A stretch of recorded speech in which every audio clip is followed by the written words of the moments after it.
Bagaimana mungkin seorang nabi yang diutus untuk menegakkan tauhid justru dijadikan Tuhan? Pertanyaan itu mengguncang dunia selama 2000 tahun. Dan yang lebih mencengangkan, kebenaran di baliknya ternyata pernah disembunyikan dari umat. Banyak yang tidak tahu, kisah ini bukan sekadar perbedaan keyakinan, tapi hasil dari sebuah keputusan politik besar. Keputusan yang mengubah wajah agama untuk selamanya. Jadi bagaimana bisa Nabi Isa alaihissalam yang diutus Allah untuk mengembalikan Bani Israel ke jalan tauhid justru disembah sebagai Tuhan? Mari kita buka lembaran sejarah yang jarang dibicarakan. Pelan-pelan, satu persatu.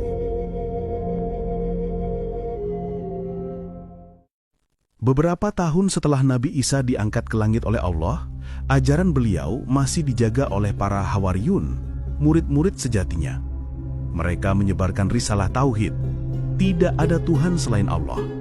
Isa hanyalah Rasul, seorang hamba yang diutus untuk meluruskan ajaran yang sudah diselewengkan oleh sebagian Bani Israel. Tapi zaman berubah. Ketika generasi murid-murid itu wafat, datanglah generasi baru yang tidak pernah bertemu langsung dengan Isa. Mereka hanya mendengar kisah tentang mukjizatnya, tentang kelahirannya tanpa ayah, tentang kebijaksanaannya. Dan dari kekaguman ini, lahirlah pengultusan. Di tengah masa itu, muncul seorang tokoh bernama Saulus dari Tarsus, yang kemudian dikenal sebagai Paulus. Awalnya ia adalah pemburu pengikut Isa. Ia membenci mereka. Namun tiba-tiba, ia mengaku mendapat wahyu dalam penglihatan di perjalanan ke Damaskus. Ia berkata bahwa Yesus menampakkan diri kepadanya. Sejak saat itu, Paulus mengubah arah hidupnya dan mulai berdakwah dengan versi ajaran yang berbeda. Paulus tidak pernah belajar langsung dari Nabi Isa, tapi pengaruhnya sangat besar. Ia mulai menyebarkan ide baru bahwa keselamatan tidak didapat dengan menaati hukum Taurat, melainkan dengan beriman kepada kematian dan kebangkitan Yesus. Dari sinilah muncul gagasan bahwa Yesus adalah anak Tuhan yang datang menebus dosa manusia. Ajaran itu bertentangan dengan ajaran para pengikut asli Isa yang masih teguh pada tauhid. Mereka menolak keras. Mereka menyebut Paulus sebagai penyimpang, bahkan pemalsu ajaran. Namun seperti biasa, yang menang bukan selalu yang benar. Yang kuatlah yang menulis sejarah. Ratusan tahun berlalu, di bawah kekuasaan Romawi, pengikut Isa terpecah belah. Ada yang percaya Isa hanyalah manusia, ada yang percaya ia setara dengan Tuhan. Perdebatan makin panas dan kekaisaran terguncang. Hingga pada tahun 325 Masehi, Kaisar Konstantinus mengambil langkah besar. Ia mengadakan pertemuan besar yang dikenal sebagai Konsili Nisea. Semua pemuka gereja diundang, tapi tujuan utamanya bukan mencari kebenaran wahyu, melainkan menyatukan kekaisaran lewat satu doktrin agama yang seragam. Dalam konsili itu, dua pandangan utama bertemu. Di satu sisi, kelompok yang dipimpin oleh Arius, seorang ulama gereja dari Alexandria, yang berkata, Isa hanyalah manusia, seorang nabi yang diutus Tuhan. Dan di sisi lain, kelompok yang dipengaruhi ajaran Paulus yang berkata, Yesus adalah Tuhan yang menjelma menjadi manusia. Debat panjang terjadi. Namun pada akhirnya, keputusan politik mengalahkan suara kebenaran.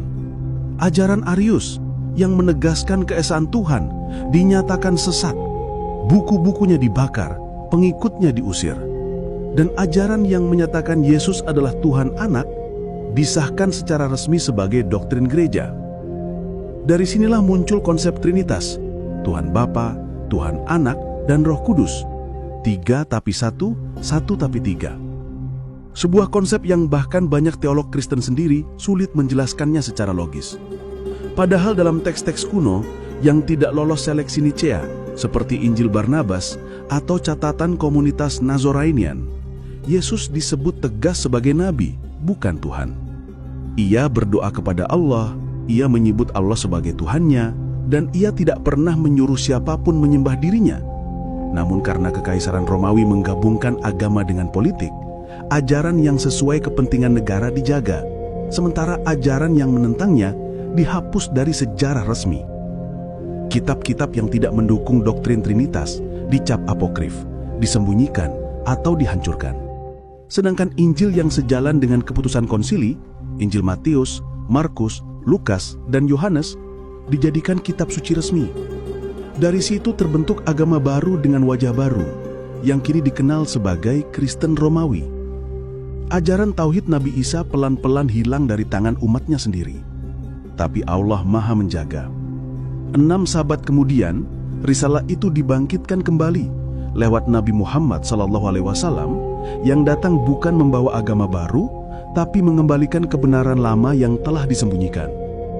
Hari ini kebenaran itu mulai terkuak kembali, bukan untuk menyerang, tapi untuk mengingatkan bahwa Allah tetap esa dan para nabi hanyalah utusan yang membawa cahayanya.